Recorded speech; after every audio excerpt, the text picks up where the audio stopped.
That's where we have to return to the mystics and the experiential that they bring. Jung said, it's only the mystics who bring what is creative to religion itself. Yeah. So if we're going to renew our religions, and I think all of them need renewal today in light of the climate crisis and so much else we're facing, they all have to wake them up.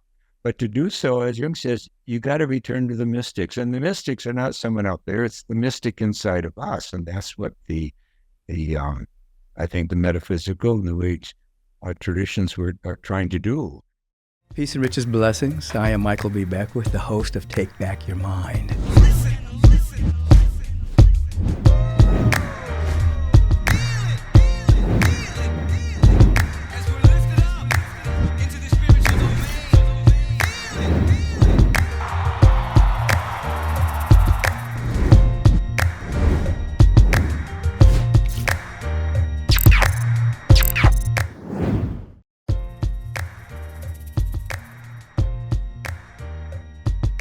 Welcome to Take Back Your Mind.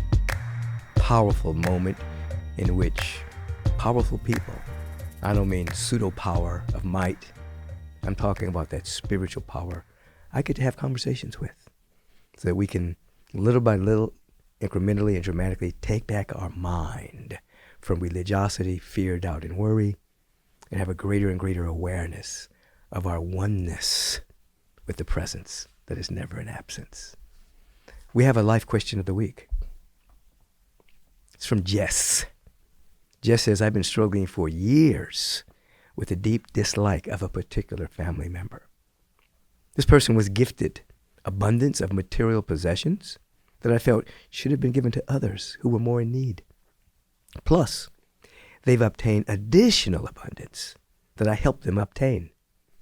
But instead of investing it to create more abundance for themselves, they bought more material things. And they continue to ask me to help them find ways of obtaining more abundance so they can buy more things, which I feel they do not deserve. I feel a lot of anger and disgust towards this person. How can I heal and remove the weight of hatred and conflicting thoughts of abundance, which is possibly also hindering my ability to receive abundance in my life? Just these last couple of sentences carry your answer. When you say, I feel a lot of anger and disgust towards this person, how can I heal and remove the weight of hatred and conflicting thoughts of abundance, which is possibly also hindering my ability to receive abundance in my life? And that's absolutely true.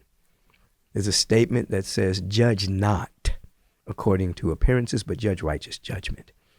Meaning this individual is living his own life.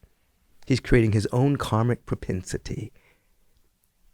You have nothing to do with the maturity or immaturity of his soul, whether he's materialistic, whether he's selfish, or whether he's obtaining more abundance to get things. That's on him. What you want to begin to do is come out of judgment and actually heal yourself of hatred, resentment. You want to actually heal yourself through a powerful forgiveness. And then you'll also make a choice. You don't have to assist him to obtain more abundance to buy things.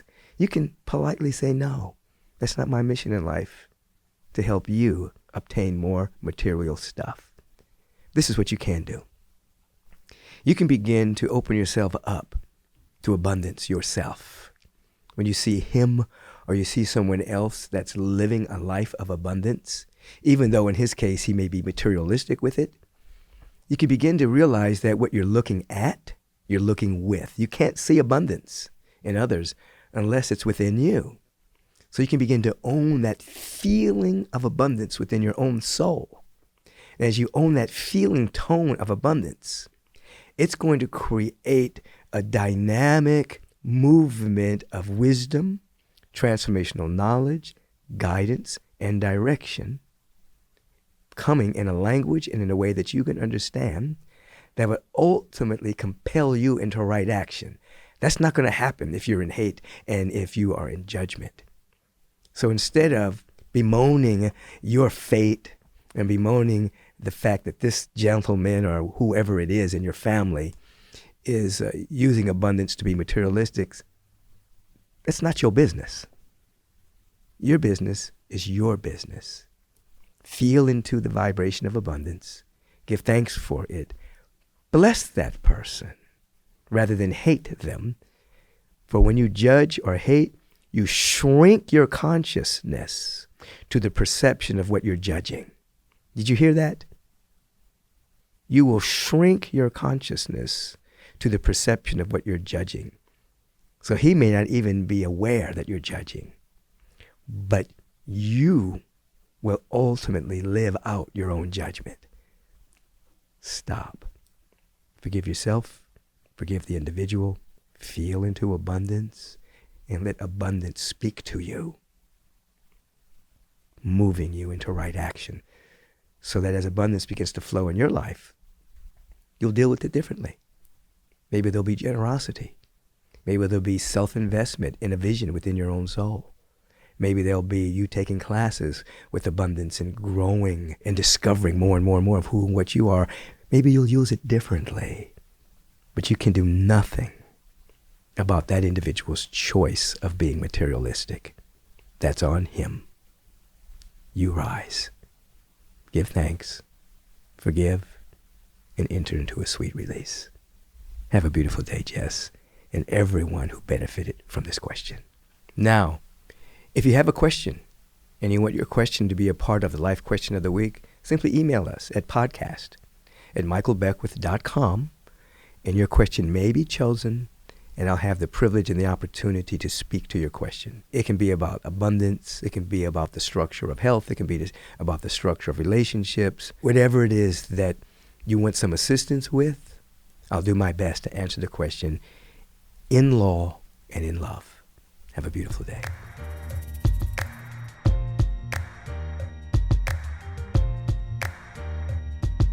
Peace and blessings, everyone, and welcome back to Take Back Your Mind, a podcast for us to take back our mind that may have been hijacked by worry, doubt, fear, sense of separation, religiosity that may not lead to a transcendent and imminent awareness of our oneness with the presence. And every week I have a guest that brings forth their own dynamic personal revelations and experience that speak to that. Today we have Matthew Fox. And Matthew, thank you for being with us today. Good to be with you, Michael. I like the name of your program. Take Back Your Mind. I like that. Take it back. For those of you who may not know who Brother Matthew is, obviously he's an author, theologian, an activist priest who has been calling people of spirit and conscious into creation, spirituality, lineage for over 50 years. His 40 books, lectures, retreats, and innovative education models have ignited an international movement to awaken people to be mystics, prophets, and contemplative activists who honor and defend the earth and work for justice. He founded the University of Creation Spirituality to help establish a new pedagogy for learning spirituality grounded in an effort to reawaken the West to its own mystical traditions. And figures such as Meister Eckhart, one of my favorites, Mysticism of Thomas Aquinas, and contemporary scientists and mystics. A few of his books include the essential writings on creation spirituality, Julian of Norwich, Wisdom in a Time of Pandemic and Beyond. That's extremely important. The Tao of Thomas Aquinas, Fierce Wisdom for Hard Times. His recent projects include Order of the Sacred Earth and Daily Meditations with Matthew Fox, as well as the Cosmic Mass. And I remember Matthew came to Agape a couple of times, and we had a Mass in our sanctuary. It was a rave Mass that carried such enthusiasm, mysticism, music, dance, inner revelation. It was a beautiful moment. When I saw you at the Parliament of World Religions recently, that just popped into my mind, those particular moments that we had together. Well, it popped into my mind too. We've had a lot of good moments together, and I've enjoyed very much your own preaching and teaching over the years. So there's a synergy there between Southern California and Northern California. Absolutely. For those who may not know who you are, even your backstory, tell us just a little bit about your personal background and the calling upon your heart that led you to your current spiritual path and your intense work? I mean, 50 years and not stopping. It's powerful. Well, I grew up in Madison, Wisconsin, and I had dreams when I was a kid that were Native American dreams. And of course, the Native American spirit is very alive still on the land in Wisconsin. So that became very important to me as I grew older.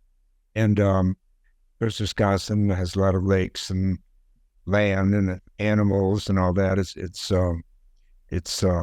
earth-centered.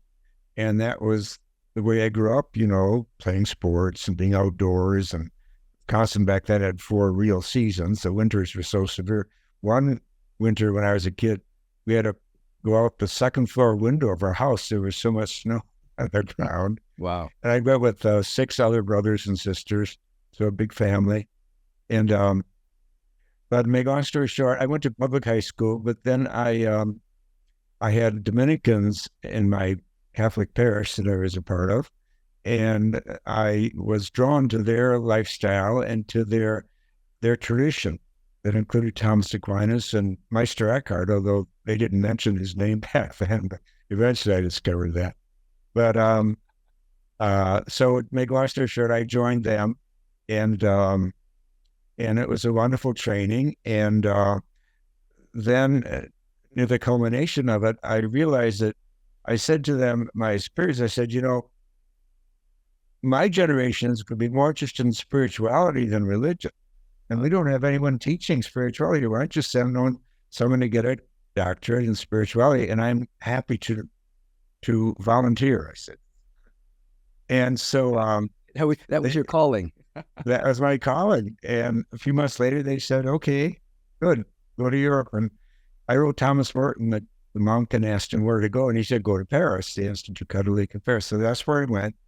And it was a wonderful experience. And I met Père Chenou there, a French Dominican, who was the father of liberation theology. And he was my mentor, and he named the creation spiritual tradition for me. I'd never heard about that before. And so that's what my life has been about since, is to lay that out and develop it and share it. And especially for us Americans, because, we have a special gift of this land, this vast land, this beautiful land. And of course, the African-American tradition, any indigenous traditions are very alert to the sacredness of nature and the sacredness of the body. And so they didn't fall into the dualisms of Plato and all that Greek stuff that separates soul from body and matter from spirit. So that's a big thrust of the attraction, I think, to this tradition. And of course, it is about justice too, but it's also about celebration and art and music. Like this wonderful painting behind me, I hope you noticed it, of Miles Davis's life. Yeah. I lived in Oakland for 34 years, and I met this young African-American artist in his 20s, and I saw this painting of his, and I wanted to support him, and also, meditate on it a lot myself. So I got that painting years ago. Last time I saw him, unfortunately, he was selling real estate, but that's what a lot of artists have to do in our culture, because artists do not get the support they deserve and need in our culture. So that's a part of Tree Specialty too, is the creativity part. Well, anyway, writing these books and stuff, I got in trouble with the Vatican. This was the old Vatican, not the current one. And they silenced me for a year, and then they got all huffed up when I wrote a book called Original Blessing. Oh, that was too much for them. They're so instead of original sin. Instead of exactly.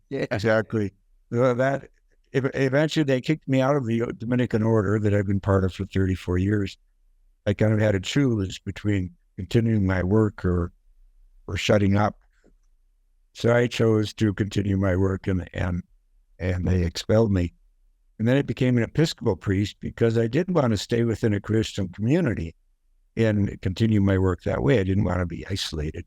Right. And but all that is part of, I think, a sign of our times, that ecumenism and belonging to many communities at once is part of the postmodern consciousness. So here I am, still standing. No, you were our hero when they silenced you. Oh, you remember that? Oh, absolutely. We loved you, still do. And you came back and said, as I was saying, when you started speaking again, you began where you had left off. I did. I said it, as I was saying 14 months ago, when I was so rudely interrupted. Right. And that always brought a big laugh from people, but not from the Vatican. That Vatican didn't have a real good sense of humor. So that was the final straw for them. 2 years later, I was out altogether. Yeah, it's kind of a test of their sense of humor, and they thought. Yeah, well, that was fortunate for the populace that you would. Well, set free. You know who Satish Kumar is? He's the president of Schumacher College in England, and the editor of the magazine Resurgence. But he's amazing. His is an amazing story. He was a Jain monk in India, and then he left in his late 20s, and he did a pilgrimage around the world to every capital where they have nuclear weapons. And he walked with no money. He walked from India to Moscow, and then to Paris, and then to London, and then to Washington. Amazing guy. But he said to me one day after that happened, he said, "Gee, your Dominican brothers must have loved you unconsciously very much." And I said, "Why do you say that?" He said, "Because by silencing and expelling you so publicly, everyone's heard around the world has heard about creation spirituality. So, what a push you got there." Yeah, everything working together for good. I know in my community at Agape and other communities, it was obviously creation spirituality. We learned about it, and it was such a perfect fit with our ageless wisdom, because it was a transcending of religiosity and going into deep mystical spiritual awareness, an awareness that the religion is supposed to take us. And Rabbi Ashel has a great phrase about our religion is supposed to ennoble human nature. Human nature. That's a nice word too.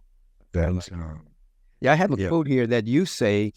I'm going to read the whole thing because it really speaks to what you're saying. Heschel talks about the decadence of religion this way. He says, religion has always suffered from the tendency to become an end in itself, to seclude the holy, to become parochial, self-indulgent, self-seeking, as if the task were not to ennoble human nature, but to enhance the power and beauty of its institutions, or to enlarge the body of doctrines. This is what you're speaking about. Mm-hmm. And I think it's what Agape has been about all these decades too. And that's where we have to return to the mystics and the experiential that they bring. Jung said, it's only the mystics who bring what is creative to religion itself. Yeah. If we're going to renew our religions, and I think all of them need renewal today in light of the climate crisis and so much else we're facing, they all have to wake them up. But to do so, as Jung says, you got to return to the mystics. And the mystics are not someone out there. It's the mystic inside of us. And that's what I think the metaphysical New Age traditions are trying to do. More emphasis on the experiential and less on the doctrinal, dogmatic, and structural and all that. Absolutely. You're taking me down memory lane a little bit, because I can remember when I first started Agape, I was labeled like you, a heretic, antichrist, the devil, and all the traditional churches in the Los Angeles area were telling their congregation that if you go to Agape, you're going to go to hell, because he's teaching that you're one with God and you can't be one with God. It was an interesting walk. It didn't faze me because I'd already had my own inner revelations and experience. It was real, but I can remember those particular moments. All the opposition. Well, that's a good sign usually when you stir the pot a little and make a few enemies. So hopefully it's temporary. Yeah. Eventually come around. It was temporary. And then many of the ministers began to call me and wanted private lessons. Private though, like Nicodemus and Jesus, they wanted to have these little meetings, but they didn't want their main pastor to know about it. Right. In the closet meetings, yeah. Yeah, absolutely. They were, and I used to see them come to Agape on a Wednesday night. I knew who they were, a lot of these ministers and pastors. And so one day I said to them, you come here on Wednesday nights, but you go back to your main church on Sundays. Why do you come? And they said, well, if something's going on in our life and we really need an energy or a new way of looking at it, we come to Agape. And then we go back to our church because that's the church of our mothers and grandmothers. But if we're really growing through something, We come to agape, you know. I was once during a retreat in Pennsylvania, and at the end of the weekend, it was a 3-day retreat. A man came up. I was signing, when we signed his book, I said, who are you? Well, he said, I'm Southern Baptist, and I secretly read your books like Original Blessing with a flashlight. He said, I don't tell anybody. And I said, well, that's really interesting. And then 5 minutes later, someone came up with another book to sign. I said, who are you? Well, he said, I'm a Southern Baptist, and I've been reading your books in a closet, literally with a flashlight. I said, you got to walk over and meet that other guy. I said, right. So it is interesting, that people know when their souls are hungry. At least aware people do, and they seek it out, and they seek out alternatives. And I think that's what your work has been providing people, and mine too. And now I think the whole younger generation is sort of, preferring to leave organized religion behind, but it doesn't mean they're not leaving this quest for the spiritual. Right. They're looking for that, and they haven't found it in a lot of institutional religions. So absolutely. We have another surge of young people at Agape again, bringing their babies and their family. Mm-hmm. And it's exactly as you say, they didn't want to leave their spiritual quest, but they couldn't go into the tight-fitting box of religiosity anymore. It didn't make sense to them. And, the truths are coming out about the sins of our fathers, the whole, of course, the pedophiles, priest issue in Catholicism, and its cover-up, which is even worse. Yeah. But then the issue of the indigenous people in these schools, horrible Christian schools they were sent to. And even learning that Georgetown University, this great Jesuit university, had slaves, hundreds of slaves. The Jesuits had slaves and sold them. To me, that's a shocker. I had never heard that. I've been a Catholic, I've been Catholic for many years. But the point is, that too is coming out now. And so how can you really trust institutions again?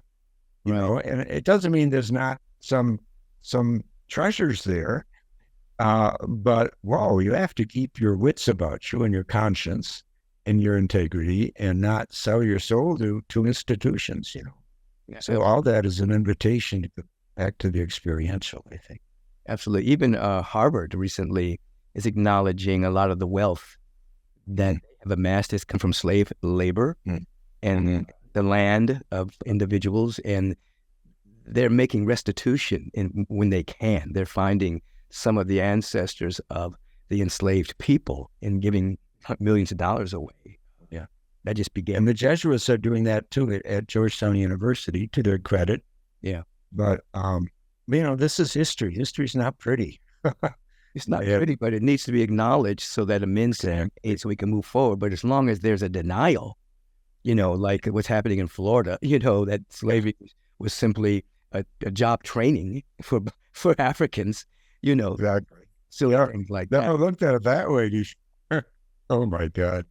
And also the refusal to discuss racism in schools and so forth. I mean, the Florida thing is just so perverse. How do we, and if you feel uncomfortable, if parents feel their children are uncomfortable, then the school has to shut down. It's like, well, are you kidding me? Truth is always uncomfortable. That's not what Jesus was about. He discomforted a lot of people. Right. And my goodness, it's just appalling what's going on in terms of backlash. Growth, unfoldment is uncomfortable. Without embracing it or acknowledging it, you can't transcend it. It's just, you're just sweeping it under the rug, which then the rug gets more and more dirty and more lumpy.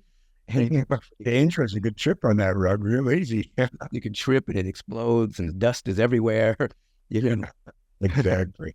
You talk about individuals like Howard Thurman, Thomas Aquinas, Julian of Norwich. Thurman is one of my favorites. When I went to Morehouse College, I stayed in Thurman Hall and I met Howard Thurman at that time. In a long introduction, and he began to speak very methodically. I can remember me and my friends were sitting probably like the 5th row center because we wanted to hear what he had to say, because his title was The Benefits of Slavery. Now, I'm 17, 18 years old, and I'm come from an activist family. So hearing this word, the benefits of slavery, it's like, what are you talking about, the benefits of slavery? And he began to tell this story of the African mindset and how they were environmentalists and how they were loved the ocean, the rivers and the trees. And he didn't overly romanticize it, but he basically speak about the mindset of the brain set of the African. And then he told this story about that it wasn't like ordained for that to happen. It's not a good thing that slavery happened, but you have this group of people in the diaspora all around the world who have a propensity in their DNA towards compassion and forgiveness and creativity for such a time that we're growing through, that perhaps the benefits of slavery was that you had these Africans all around the globe now. And he had me mesmerized. I didn't understand everything he was saying. But I remember when he was walking down the hall, walking down the aisle to leave, he was kind of looking, and I felt something. I didn't know what it was I felt until a number of years later, that mystical touch. His presence. That presence. And so... What a powerful story. I'm so glad you had occasion to meet him. I met his wife at the Church of Fellowship of All People. And, Thurman is on my mind this week because I'm going to give a talk Sunday because I don't know if you know this, the city of San Francisco is bestowing a special honor on the church of making an historical preservation, historical place because of, what transpired there when Thurman and his wife worked there in the Church of Fellowship of All People. So it's a special event, I think, that the city is acknowledging this as a historic place. Yeah. That's beautiful. Yeah. Because there was a period of time in which the Orthodox Christian religion kind of castigated him because of his embracing of all paths. That's right. He was so ecumenical. Yeah. So ecumenical. They kind of kicked him out. So I can remember when I was professor at the School of Ministry, I brought all of his works to New Thought, and it became a part of our teaching. And so I said, well, the Christians don't want him. We want him. And now it seems as though he's now making a comeback. Well, of course. And of course, he was the spiritual genius behind the civil rights movement. Yes. King had an experience like you with them. He was chaplain at the college where King went. And they say King would take notes every time he gave a sermon and lectured. And when King was attacked in 1958, I think it was at a book signing in New York City, and the knife just missed his aorta. Right. In the hospital, he asked for one person. That was Howard Thurman. Yeah. So he was very close to King, and he was close to many of the civil rights leaders. Yeah. Right. And of course, he's the one who went to India with his wife in the 30s and brought back the whole idea of nonviolence. So, I mean, there's a direct link between Gandhi and Thurman. Right. And the movement. So, yeah, and he's not been given the credit that he deserves. In the late 40s, early 50s, he was actually called a mystical activist before that term was even popular. Oh, and I didn't realize that. Yeah. Of course, his book, Jesus and the Disinherited, was an absolute Bible. Yeah, that's right. And King carried that with him all the time. That's right. Yeah. I heard the 39 times King went to jail, he took that book with him every time. So that's just proof of the impact. Yeah, Howard Thurman. But how beautiful that you had that encounter with him. I met as a young man. Yeah, I met him. I also met Dr. King when I was 10, 11 years old, and he was on a West Coast junket to raise money for SCLC at Holman's Methodist Church, and my mother took me. And so he delivered this beautiful talk, and we went up to meet him, and I shook his hand. And I said to my mom, Mom, he has such soft hands. And she said, baby, he does a different kind of work. Like that. It's interesting now, we fast forward, I am very close to his son, Martin Luther King III, and his wife, Andrea, and his daughter. I'm her mentor, Yolanda. And so it's like that whole lineage is bubbling all around me, Oh, amazing. Amazing. Yeah. You have this book, The Tao of Thomas Aquinas, Fierce Wisdom for Hard Times. First of all, tell the audience who Thomas Aquinas was. Okay. The basic. Well, Thomas Aquinas was a 13th century theologian and a genius. And he was a Dominican like I was until I was expelled. Although I figured this out. I was actually Dominican in good standing longer than Thomas Aquinas, because he died at 49. Wow.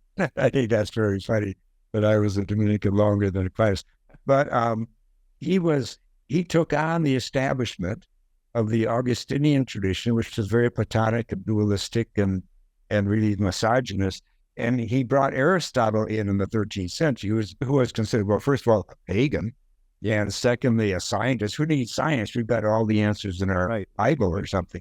Right. So he was very controversial in his day. In fact, they condemned him 3 times after he died, right after he died. And the issue was about non-dualism.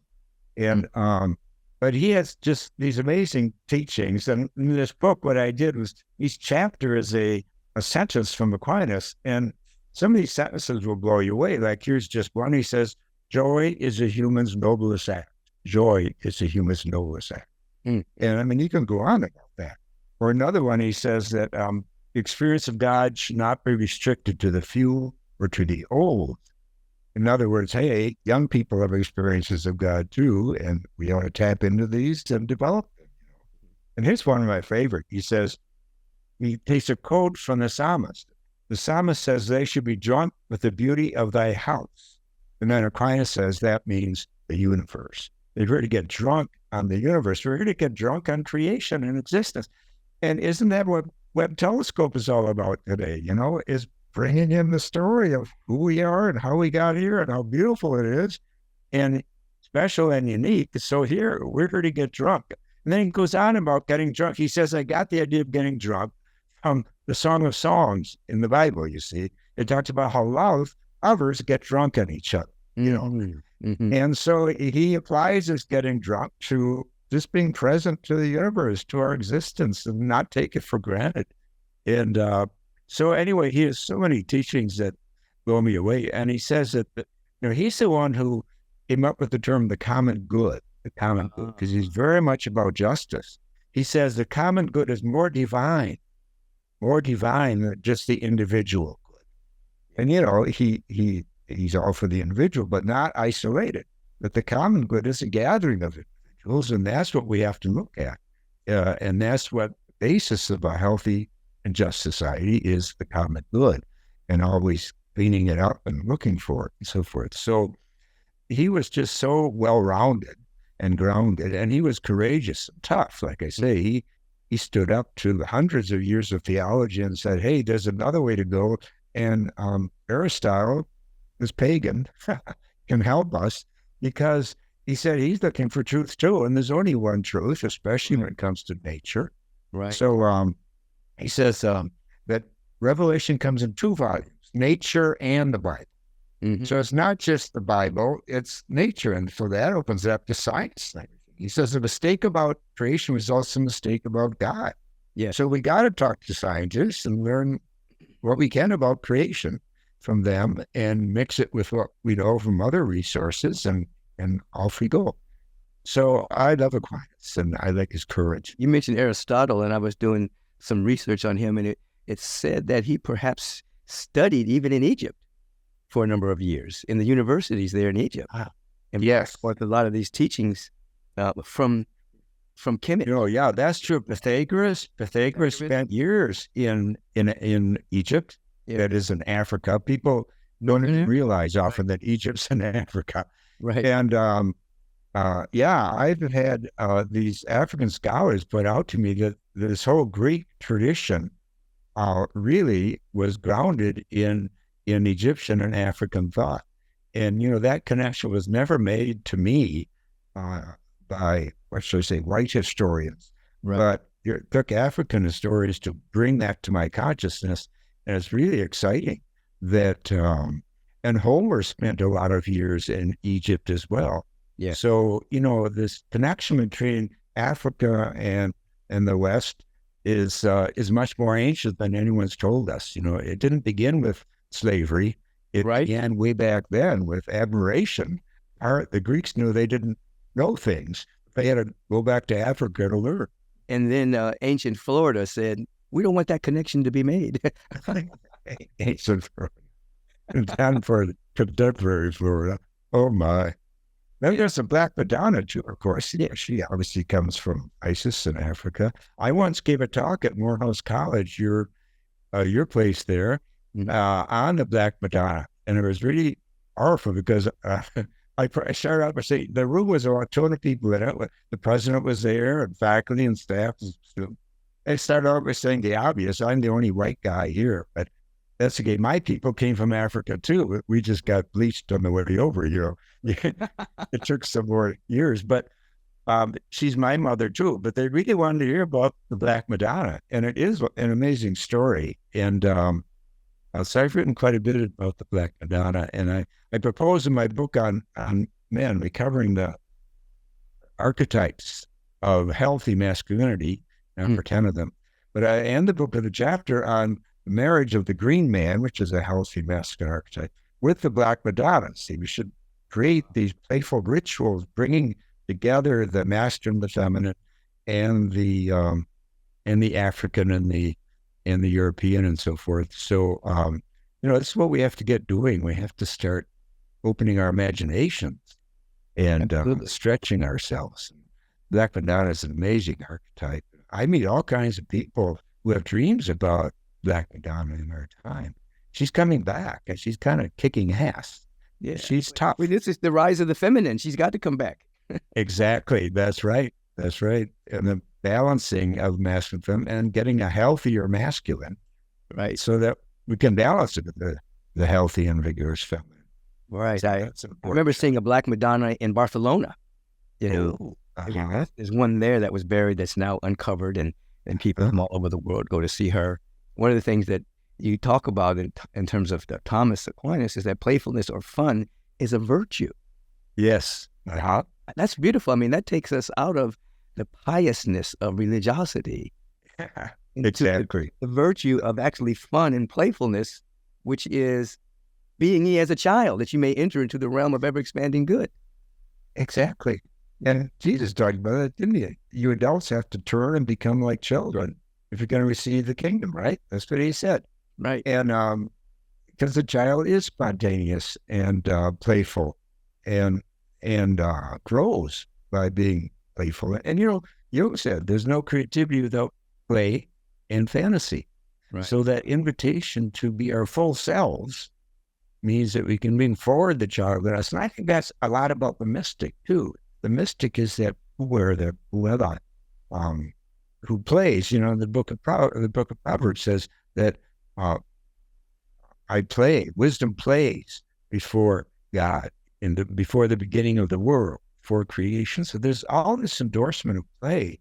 And another word for play is eros, actually. Yes, eros. It started the word erotic, but it really means that, play. Audre Lorde has a great essay on erotic, and she says, I'm erotic when I make a table, when I write a poem, when I bake bread, or when I make love. That eros is that passion for living that we bring to everything. And we've distorted the word. I would say patriarchy has distorted the word. To mean something hidden and in the dark and something with sex. But it's more than that. I mean, sex should be playful too. Sexuality is part of it. But it's more than just that. Sex then becomes sacred energy exchange when you're there. You go in that playful moment. And I talking playfully, because sometimes people used to say things like, God was lonely, so God created everything to not be lonely. And I've said, no, that's a myth. You can sit in your own room and be by yourself and not be lonely. So if you can do that, then the presence birthed everything out of play and bliss and ecstasy. It was an overflow of what the presence of God is. It wasn't, I'm lonely and I'm going to create human beings. It was, I always say, it's like an overflow of bliss and ecstasy and play. There you go. That's exactly what Aquinas says. Aquinas says sheer joy is God's and this demands companionship. Yeah. So he's saying the whole universe exists because God wanted to share the joy. Right. And, when it comes to joy, it's celebration. You don't want to do it alone. You want to celebrate. Yes. And so you're right on in tune there with Thomas Aquinas, and he with you. But I love that line. That's why that's the title of my big book on Aquinas is called Sheer Joy. Yeah. And it comes from that line. Sheer joy is God's, and this demands companionship. Scientists that are asking, why does the universe exist at all? Why does it exist at all? But, I'm happy to hear their versions, but I like Aquinas' version because of joy. The universe exists. Yeah. And take it from there. Yeah. Then ask, how well are we doing? How is education doing?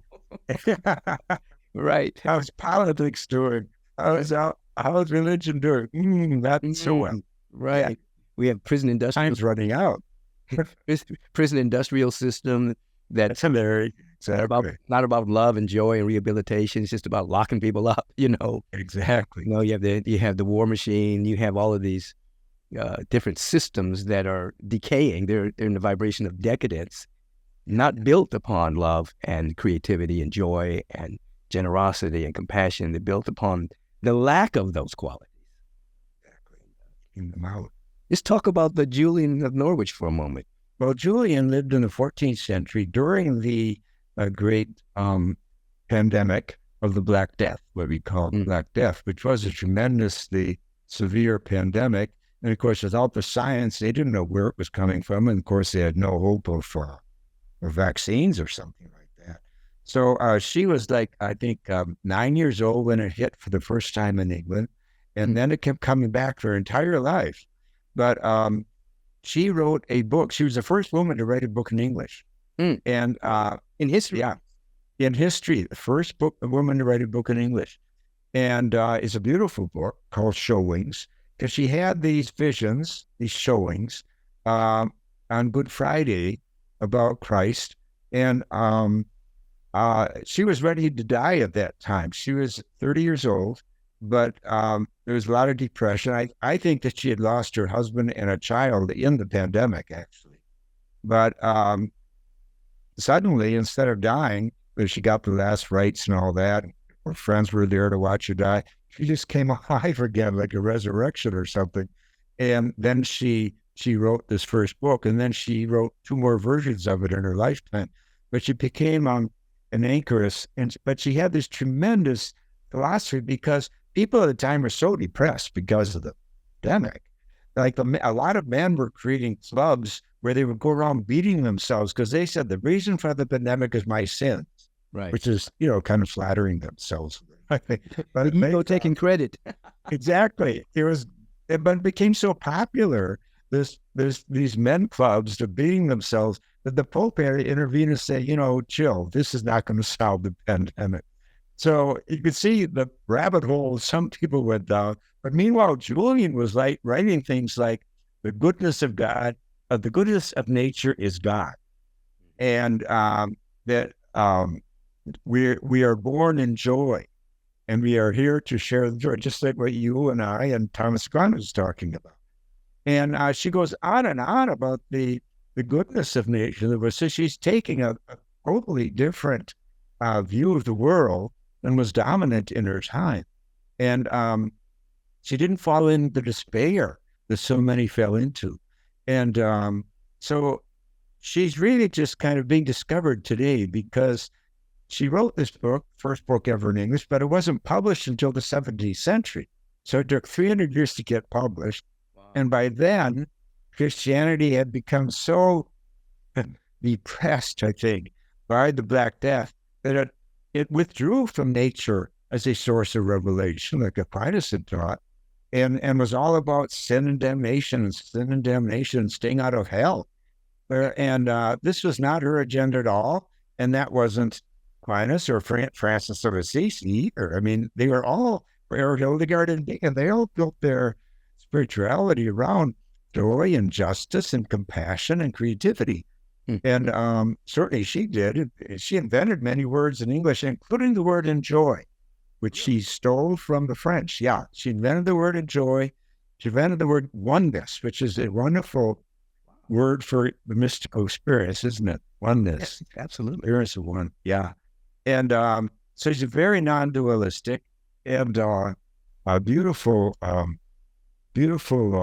voice. And also, she talks a lot about God as mother. She talks more about God as mother than anyone has until the late 20th century. But she develops it very richly. She builds it around compassion and motherhood as compassion. She says that Christ is our mother. And She says, God is both mother and father, and is delighted to be our father and delighted to be our mother. She was on about that. So she was just so ahead of her time that, patriarch couldn't deal with her for 700 years. But I think we're ready for her today. I really do. She's got a lot. I think so, too. I was interviewing a gentleman earlier. When he first came to Agape, he was an addict, and he had come from a Catholic church. And it was his first time there, and he heard me say, Mother, Father, God. And he looked at the person next to him, and he said, did he just call God a woman? And they said, well, it's both. And he says, now I know why I'm here. I'm here to straighten him out. Oh, really? That was his mission, to straighten me out, because I was calling God a woman. Eventually, he got straightened out. Julian of Norwich, you have wisdom in a time of pandemic and beyond. One of the things you say is, don't flee the darkness. Put truth before denial. Break that down for us. Yeah. Well, as you alluded to denial earlier, the state of Florida, or some of its politicians there, Meister Eckhart says God is the denial of denial. And I just love that. God is the denial of denial. Because denial is a refusal to look at the truth. And there's something there lurking there that says, actually, you don't want to look at it because it's going to disturb, it's going to confuse you, or you might have to start over, which is, of course, what metanoia is all about, what Jesus was all about. But it's a great power we have. Our minds are so big, we can even choose not to think or not to face the truth, or to make up our own truth. And so denial it's popular today. Aquinas says that choose to be ignorant of something that's important is a mortal sin. In other words, a deadly choice. It's going to be deadly for your soul and for other people's, for the community, because we have to look at the shadow side of life but we also have to look hard at the beautiful side of life and the glorious side, and we got to bring them together and do something about healing. Isn't that what compassion's all about? So, denial, I think, is very strong today, and I think it's a temptation because it's a confusing time. Obviously, we're living it, like you mentioned earlier. Our institutions are failing us, and there's a lot of chaos. We don't know what's coming next. And one option is despair, which there's plenty going around. Another is denial, which is kind of one foot into despair. And then you make up your own reality. When you're in denial, you make up your own reality. And there's a lot of that going on with social media and everything today. Right. So, yeah. But I love that line from Eckhart. It's so strong. God is the denial of denial, which is another way of saying, if we're in denial, where's God? God's not around. We're stepped out of the divine circumstance in which we're living and swimming every day. We've kind of chosen to step outside and create our own world. Right. And that can be so dangerous. Right. Particularly if it carries a sense of separation from the divine, a perception of that. Then every choice and decision is being made from limitation rather than from oneness, rather than from a sense of joy or connection. Yeah. Exactly. And it kills community. I mean, community cannot survive without some effort. I'm an effort at truth. And that's when things are exciting, when you're on a road together to find truth and to live it and to respond to it, to the joy and to the sorrows. Right. And to create from that circumstance. That's how I see it. Yeah. I love it. I talk about that a lot, that we're here to contribute, to give, to share, to radiate, to tap into this sense of creation that's happening, and be an ambassador of that, and not here to be a couch potato, just observing, but actually participating in our own creative urgency, which, of course, society wants to dumb us down and turn us into consumers rather than creators. And so you have people just wanting to consume and get and consume and get. But we didn't come here to get anything. We came to give and to share, to shine. And there you go. Shine. I love that.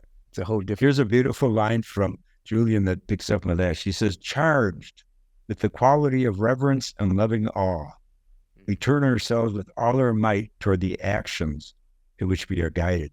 But I love that word charged. That's the radiance. It's like an electrical thing.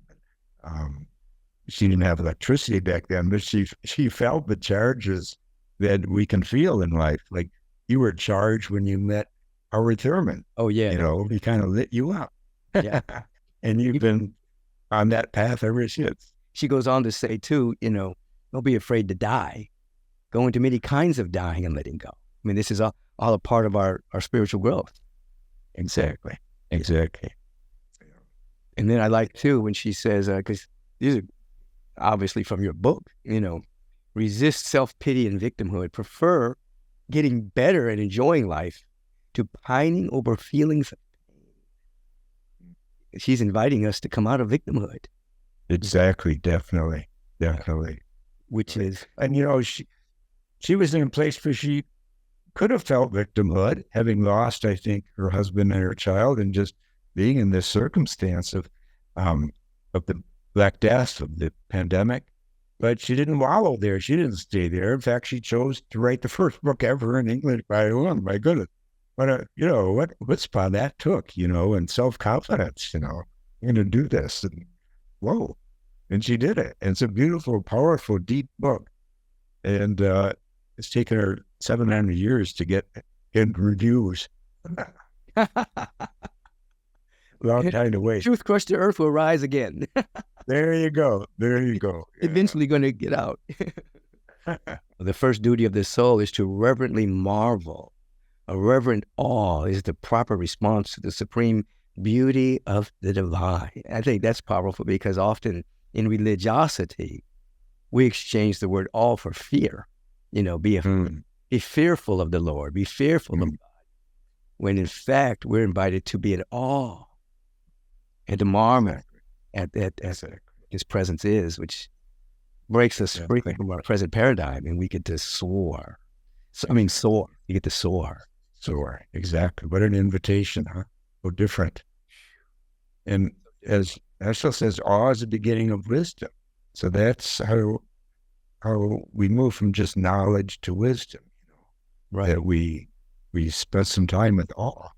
And that's the mystics called the via positiva, and that gives you that energy, as you see, to soar. And soaring is just such a marvelous word for the mystical life. It's the eagle that soars. You talk about via positiva and via negativity in life. So you're inviting us to resist dualism. Mm-hmm. You invite us to partner with the presence, and we've enjoined both into what you call a creative dance with divinity. So it's not just positivity. Not just positiva or negativa. It's a balance. And so weave that. Exactly. Weave. Yeah. Too often it's about finding the right page to be reading a prayer on or something. It drives me crazy. But somebody in our cosmic masses, we bring dance into it. Yeah. Right. I started something BJs. a couple of years ago called Dance with the Rev. And so after I finish speaking, before I go into prayer, they'll put on some music and I'll just start dancing. Uh-huh. Sometimes they'll bring dancers out and they'll dance with me. I'll get the audience to dance, people around the world to dance. That's on Zoom and live stream. Mm-hmm. And then I began to notice there were other pastors and ministers and teachers around the world that were going online and dancing. Wonderful. Like contagious. There you go. Right. Well, joy is contagious. That's the thing. Joy is contagious. You see it, you want some of it too, We use the word contagion for flu and bugs and all that for the negative, right? Why not bring in the good stuff and make that contagious? Awe is contagious and joy is contagious, dancing and music, and again, the creative, this picture of Miles Davis, his whole life was contagious, So we owe so much to our artists because they can do that for us. Yeah. But they don't get the attention in organized religion. They don't feel at home there very often. But of course, in education too, where is there room for celebration? I worked with, I did a pilot project with inner city youth, high school kids for 2 years. And we had them making movies and also poetry and rap and so forth. And this is because at that time, 64% of black boys in America were not graduating from high school. I said to myself, are they dumb or is education dumb? And it was obvious because after we did this, these kids made tremendous, wonderful movies. Some were 14 years old when they were doing it. And they all wanted to stay in school after that because they experienced the joy of learning. Right. The joy. Oh, there's room in school for joy. Wow. Well, joy and learning go together. Joy and education, not so much, I'm sorry to say. But that was a lesson I really learned, that these kids were amazing and they had so much wisdom inside of them they wanted to share, but it was not being invited out, given the educational structures that were dominant, like prepare for an exam or something like that. Come on. As you see, the educational system basically deals with one kind of student, a student that can memorize and give answers to a test, but it's not necessarily embracing the creative beings. Exactly. Learn a different way. And then joy actually comes from discovery. When you discover new. That's right. And it's like, then you're back in awe again. It's like, oh my God, I didn't know this about myself. I didn't know this about the universe. I didn't know this about God. One of my assistants wanted me to ask you this. She writes, Mysticism for the Modern Age, how ritual and ceremony can bring meaning and sacred back into our everyday lives without giving our power over to an external authority. This is kind of what you do. Yeah. For me, first, we can find that creativity in themselves and give birth that way. Yeah. And that's the image of God. That's the image of God in all of us. So we've all got it. Right. And as we say, with it comes joy. But there's joy in creating. Right. Joy in learning. Absolutely. Well, you cover so much. Giving places of worship, being a place of thanksgiving for eco, gender, racial, economic, and social justice, including liberation theology and creation spirituality that ennobles the human nature. You've been doing this for 50 years. What would you say now as we bring this sweet conversation to a close? What last words do you have? Or anything that we didn't cover? Anything that you would have said to yourself, oh, I wish I would have said that, I guess I'd just end with that one short statement from Meister Eckhart, who you like, and who, Howard Thurman studied Eckhart as a young man too. So Eckhart influenced Thurman. Thurman often invokes him. But just this one sentence from Eckhart is really cool. He says, if the only prayer you say in your whole life is thank you, that would suffice. There it is. So I hope that on our deathbeds, we can all say thank you. Thank you for the gift of being here and for the gifts we've left behind, It's beautiful. Beautiful. I think there was another statement by Eckhart that I love too, is that the eye that you see God is the same eye that God sees you. Exactly. Yeah. So close. So separation is all an illusion. Yeah. Julian says that between God and us, there is no between. I love that. Between God and us, there is no between. Exactly. Isn't that great? That's blasphemy in certain fundamental religions. That's blasphemy. Well, the mystics tend to disturb fundamentalists. It's hard to be both. That's what happened with our modern day man, Bishop Carlton Pearson. He was a Pentecostal minister that got opened up to the possibility that what he was teaching wasn't correct. It happened when he was holding his daughter in his lap, and he was looking at this documentary on television about the famine in a particular country in Africa. And the flies were flying around this particular infant that was dying in her mother's arms. And then he said to himself, wait a minute. My religion tells me that they're sinning because they're not Christians. I don't think that's so. So he just opened up to a big burst of compassion, and it took him down a rabbit hole where he eventually left the Pentecostal movement in that way and became more metaphysical and mystical, and he was ostracized from the church. They kicked him out. He suffered, in many ways, financially, lost his church, everything. But he obviously says he'd rather be in the truth than to keep on teaching something that wasn't real, So thank you so much for your time. Thank you, Michael. Thank you for your time and wisdom. Conversation. I enjoyed it. Yeah. Very honored. Appreciate it. And everyone, this is Matthew Fox. Look him up, get some of his books, study them, read them, feel the frequency of his own mystical insights flooding through those particular books. Thank you for your great work, brother. Thank you.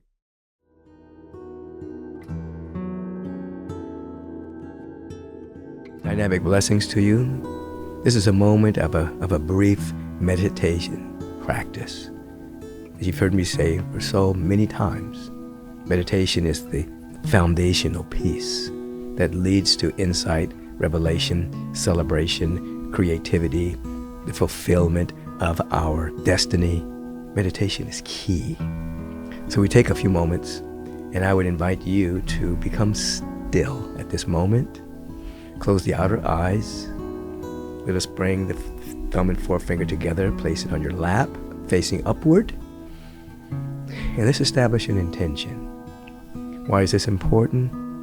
Because oftentimes people live an intention deficit this life. They don't have any intention. But if you have an intention to wake up, you have an intention towards enlightenment, towards expanded awareness, the moment you have that intention, your destiny of awakening is embraced. Gautama the Buddha shared such a thought. At the moment you hear about enlightenment and then intend it, your destiny of enlightenment is assured. If you're serious, have the motivation, the consistency, the magnificent sincerity. So let's turn within. Have an intention to wake up to your glorious nature. Establish that as an intention. I'm willing to wake up from intoxicated sleepwalking. I'm willing to wake up to the glorious nature within me. I'm willing to wake up. And as you're embracing this intention with your attention, you cultivate the ability to feel that intention.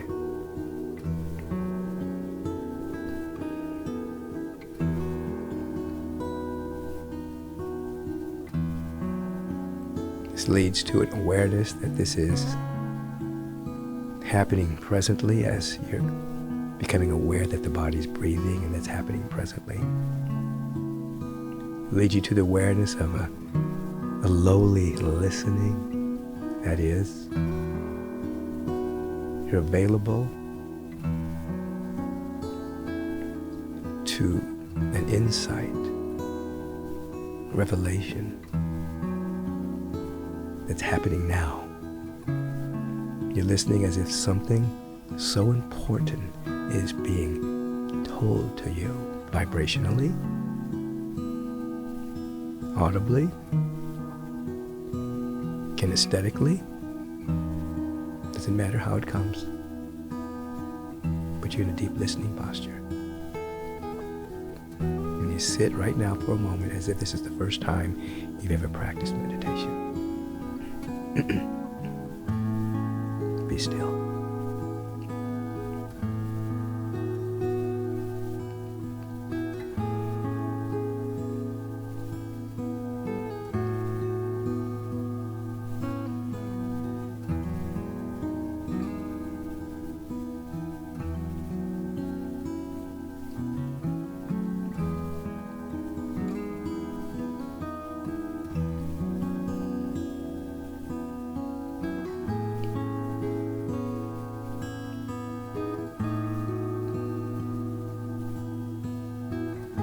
The mind drifts, that's okay. Just bring it back to your intention in the breath and begin again.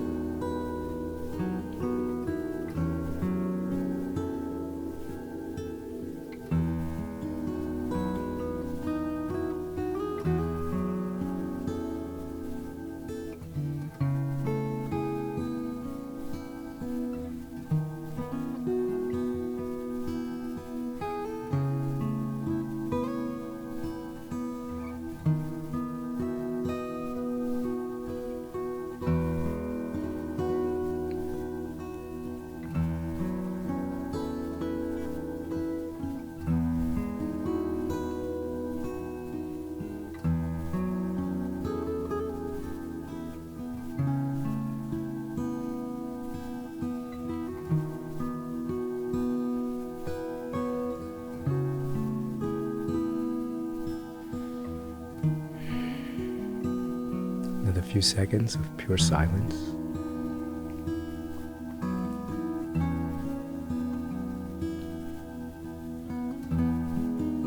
We give thanks for these precious moments of yielding to the great presence that's everywhere and is seeking to know itself as our life. We say yes and allow the living one to know itself as our life. We're waking up to our glorious nature. And so it is. And so let it be. As we open our eyes, we can just feel all the beings around the globe meditating with us. And we say now, so be it. So be it. Be that frequency. Amen. Have a beautiful day. Cultivate some level of meditation practice. And as the saying goes, don't leave home without it. Peace and blessings.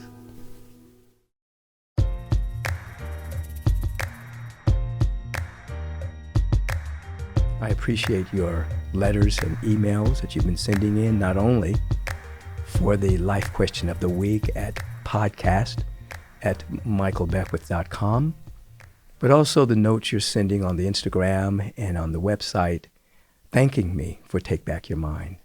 And I thank you for your support. As I've said before, if you want to support Take Back Your Mind, support the sponsors.